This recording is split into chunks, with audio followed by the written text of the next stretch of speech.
Matthew 19:9 is commonly regarded as the main teaching verse of Jesus on the issue of divorce and remarriage. As it reads in most modern translations, it is understood to teach that upon discovery of adulterous behavior, the innocent spouse may divorce and remarry. For example, Matthew 19:9 in the NIV 2011 reads, "I tell you that anyone who divorces his wife except for sexual immorality and marries another woman commits adultery." Because it seems to offer an exception to Jesus' other teachings on remarriage after a divorce elsewhere, such as Mark chapter 10 verses 11 through 12, Luke 16:18, 1 Corinthians 7:10 through 11, and 1 Corinthians 7:39, it is referred to as the exception clause. Although this appears to be the most popular interpretation amongst evangelicals, there is a growing movement within evangelical Christianity that is opting for an alternative interpretation. This alternative view is sometimes referred to as the fornication view or the betrothal view, and it is the purpose of this paper to evaluate the evidence that this view is based upon.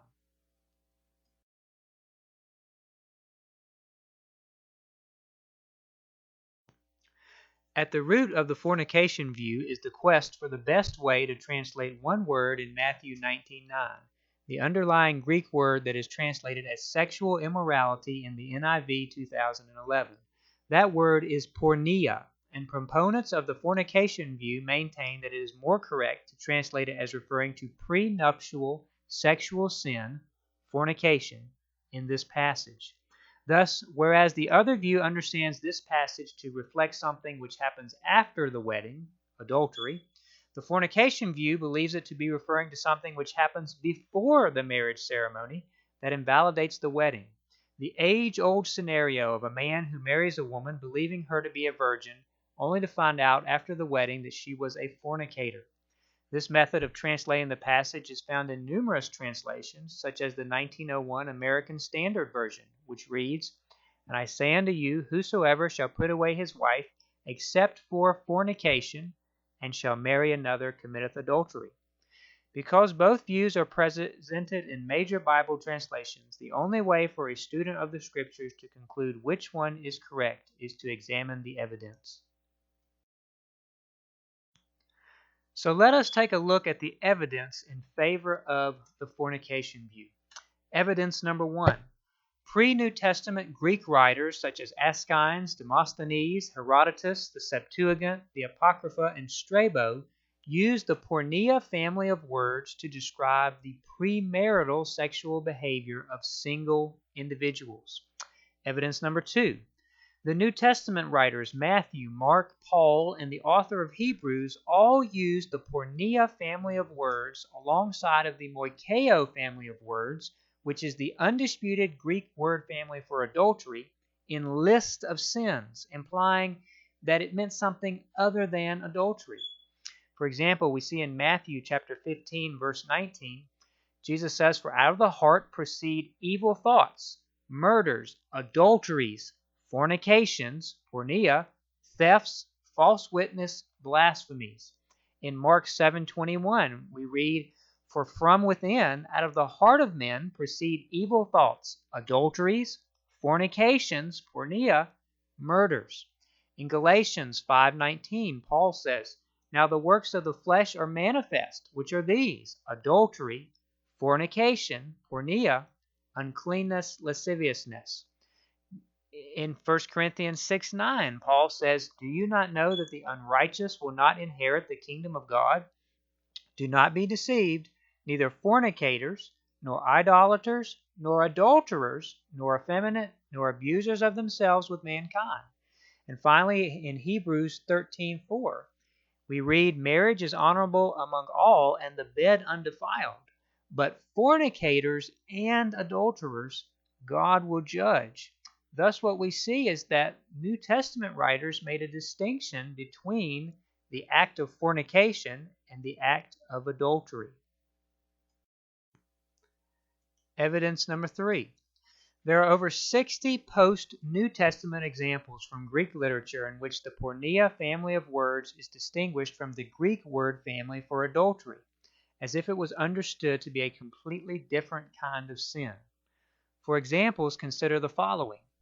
Justin Martyr, in his dialogue with Trypho, chapter 93, says, "For God sets before every race of mankind that which is always and universally just, as well as all righteousness, and every race knows that adultery and fornication and homicide and such like are sinful." Theophilus, in his letter to Autolycus, chapter 2, verse 34, says, "And they also taught us to refrain from unlawful idolatry and adultery and murder, fornication, theft, avarice, false swearing, wrath, and every incontinence and uncleanness."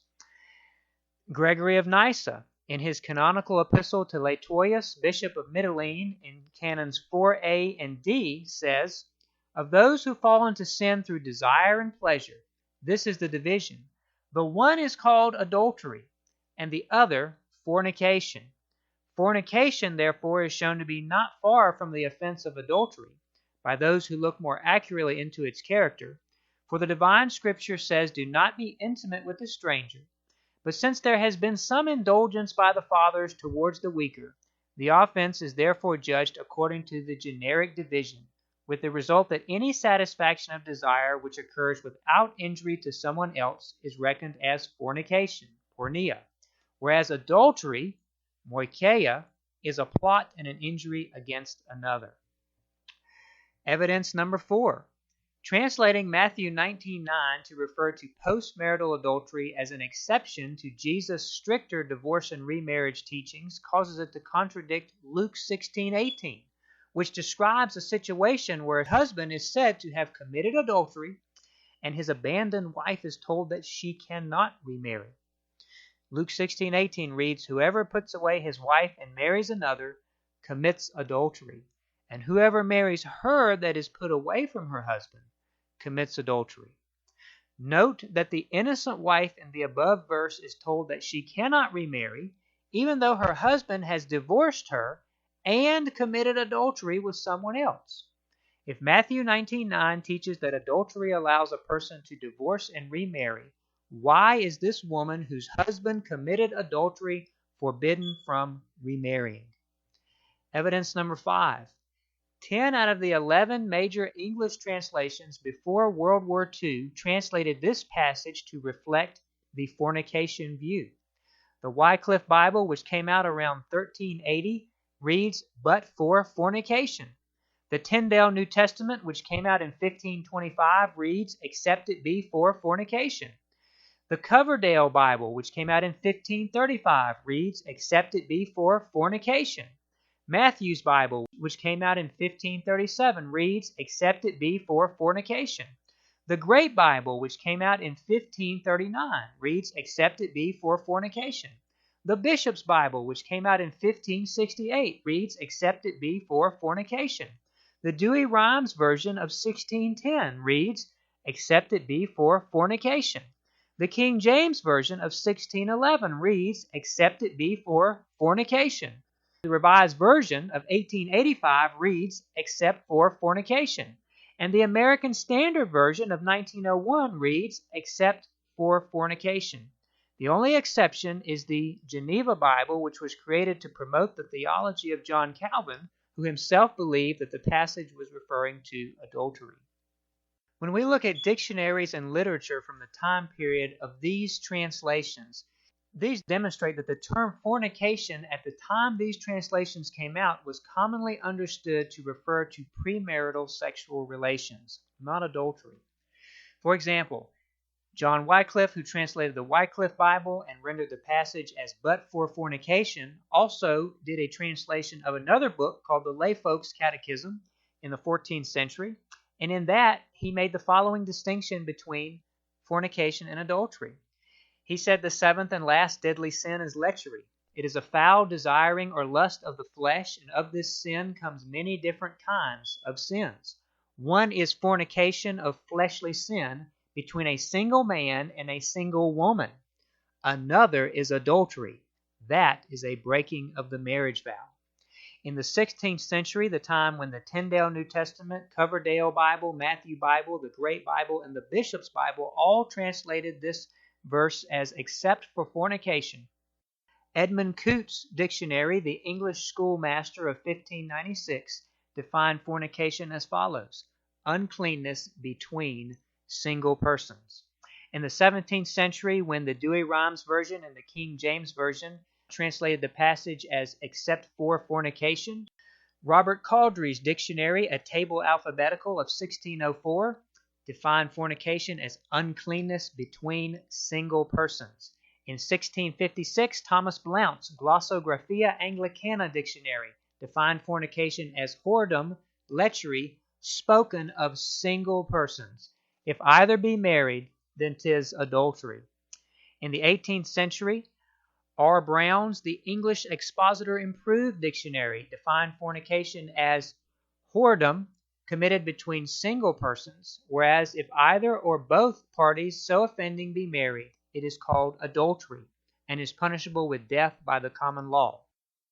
In 1720, John Kersey's dictionary, The New World of Words, defined fornication as the act of uncleanness between single persons.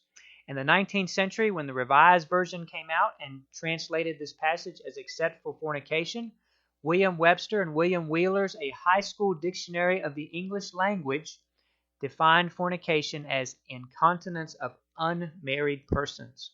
And in the 20th century, when the American Standard Version translated this passage as except for fornication, M.A. Donohue's Standard New Century Dictionary of 1916 defined fornication as incontinence of unmarried persons.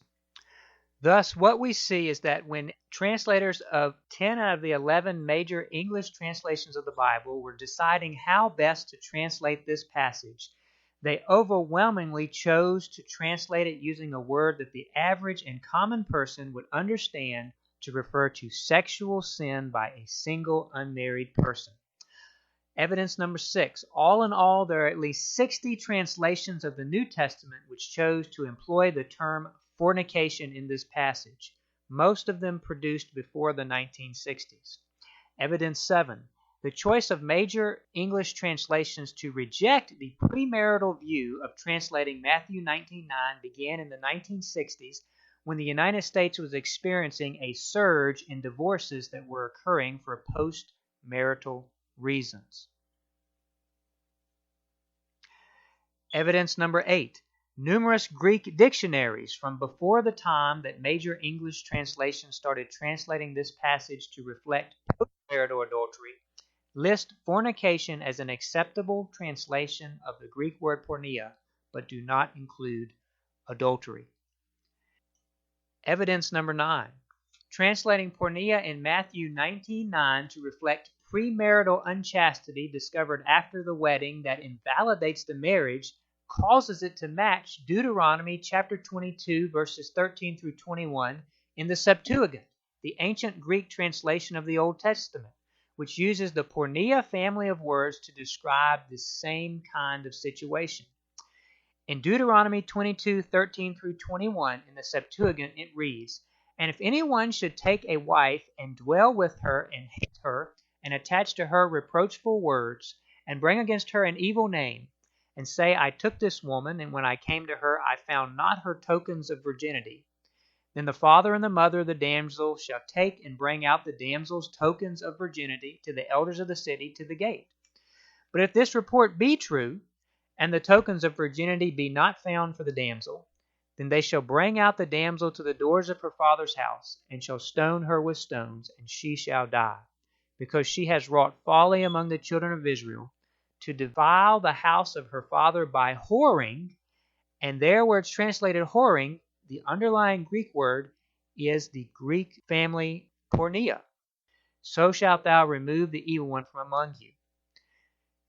It should be noted that in the Greek translation of Exodus 20:14, where it states, "Thou shalt not commit adultery," the Greek word for adultery is moikeio, one of the undisputed Greek words for adultery.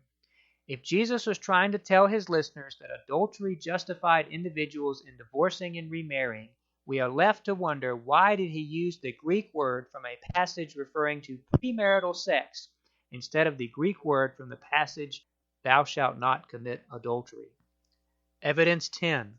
A 2nd century commentary on Jesus' divorce teachings by a Christian named Athenagoras connects the passage to virginity, not adultery, implying that this is how the Christians of his day interpreted it.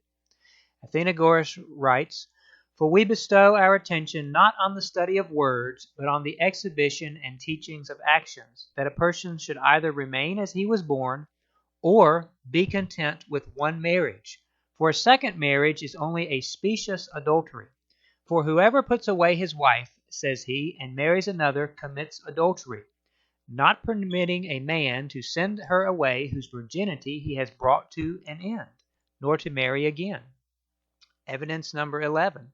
Understanding Matthew 19:9 to be saying that only premarital sex invalidates the wedding carries with it the logical conclusion that a marriage in which the husband takes his wife's virginity cannot be dissolved.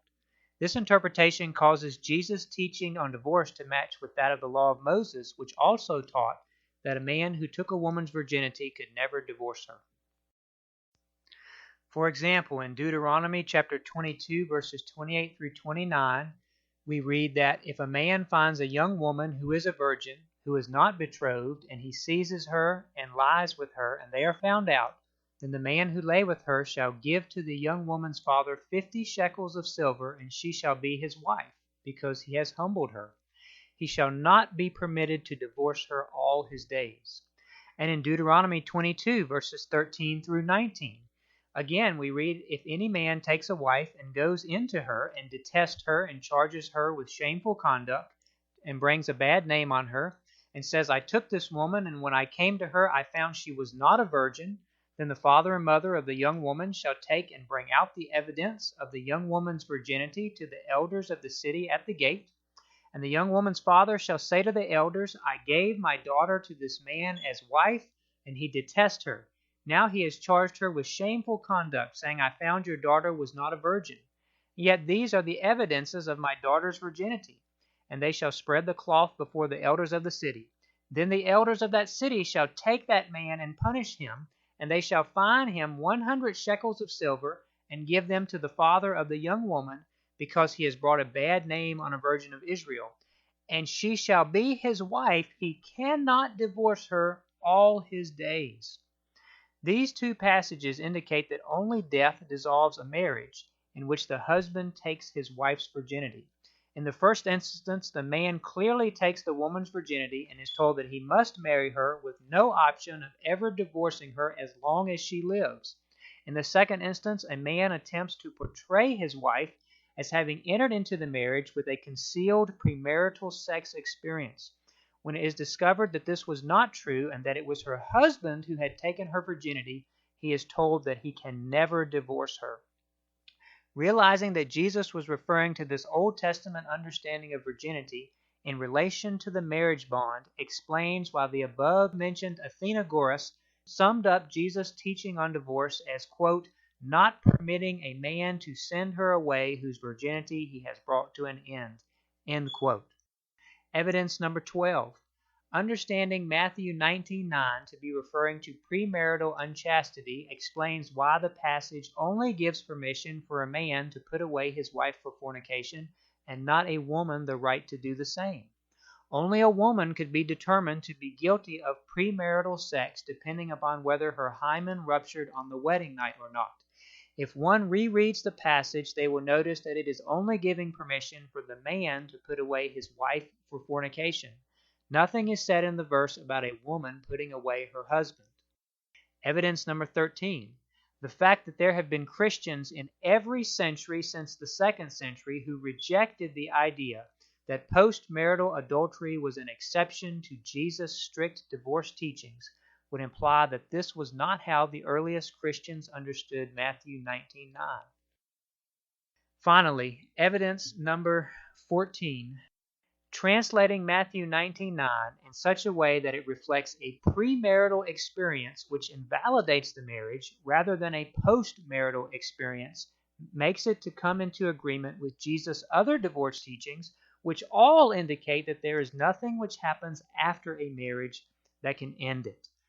Whoever puts away his wife and marries another commits adultery, and whoever marries her that is put away from her husband commits adultery. Luke 16:18.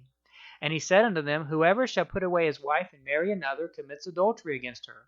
And if a woman shall put away her husband and be married to another, she commits adultery. Mark 10:11 through 12. And unto the married I command, yet not I, but the Lord. Let not the wife depart from her husband, but and if she departs, let her remain unmarried, or be reconciled to her husband. And let not the husband put away his wife. 1 Corinthians 7:10 through 11. The wife is bound by the law as long as her husband lives. But if her husband is dead, she is at liberty to be married to whom she will, only in the Lord. 1 Corinthians 7:39. The evidence taken as a whole suggests that the best way to translate Matthew 19:9 is as follows. And I say unto you, whoever puts away his wife except for premarital sex and marries another commits adultery.